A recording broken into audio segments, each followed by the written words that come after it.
कहना सर। तो hello guys, मेरा नाम है नितेश और आप देख रहे हैं मेरा यूट्यूब चैनल बीएस रोस्टर। तो आज हम बात करने वाले हैं सबसे सुपर हिट स्टार के बारे में, जो नीलकमल सिंह के बारे में। तो चलते हैं, वीडियो को स्टार्ट करते हैं। अच्छा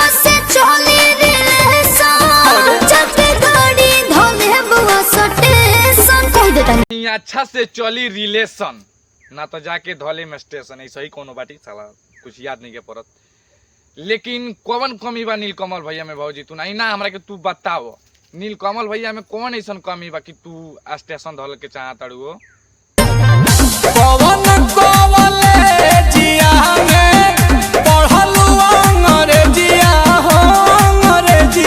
ए नीलकमल भैया, हम को बरतारा के को अदनी मर दे तू नहीं कि भौजी कोनो इंग्लिश नहीं के पढ़ले मर दे तू नहीं, ई पढ़ले बिया उखियाड़ी पुआड़ी में मर दे तू नहीं, उखियाड़ी पुआड़ी में पढ़ले बिया मर दे। हम वही बेरा से तारा के कहत नहीं, लेकिन तू हमार बात मानत नहीं क।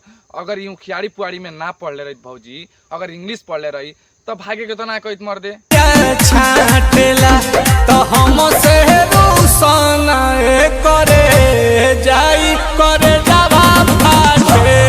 हमसे रूसा मत करे जा, ई करे जवा फाटता। गाना तो ठीक बा मर दे तू नहीं, लेकिन भौजी के तू जेंगा ढेकला तड़नू 3-4 पटकनिया गिर जाई भौजी, तो एकरा से तनी आराम से मर दे। भौजी के ढेकला मर दे तू नहीं।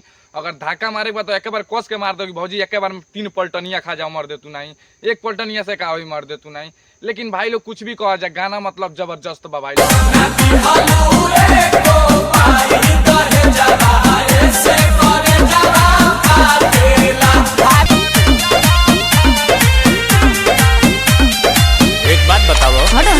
नीलकमल भैया शादियों कर लेला का मर दे तू नहीं? हमरा तो जैसे जानकारी बा कि अभी तू शादियों नहीं कैले मर दे, लेकिन बाजार हटाओ मर दे। भौजी के तलाक उलाक दो, भौजी ना रही जैसे बहुत ही ठतिया, तो एकरा के तू साइड में रख मर दे तू नहीं।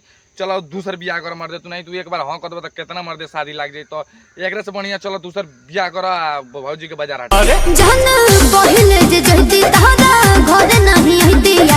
चूल्ही पर खाना ना बनती राजा जी नहीं, चौकी पर बेला नहीं लती राजा जी। हम तरह से कोनी हका नीलकमल भैया, ये भौजी के पहले साइड कर मर दे। एकरा के साइड जल्दी साइड कर मर दे तू नहीं। ये भौजी के का कनी है? ये भौजी के कुछ छिथी नहीं के तरह के कहतिया खाना उना ना बनाओ के कहतिया, तेरा से सबसे पहले साइड करो। तो हेलो भाई लोग, अगर वीडियो अच्छा लागल तो वीडियो के लाइक कर दिया जाए और चैनल बनाया बढ़ जाए तो चैनल के सब्सक्राइब कर दिया जाए। और वीडियो कैसा लागल है कैसा ना लागल है कमेंट में जरूर बताइए जा। मिलते नहीं नेक्स्ट वीडियो में, तले के लिए बाय।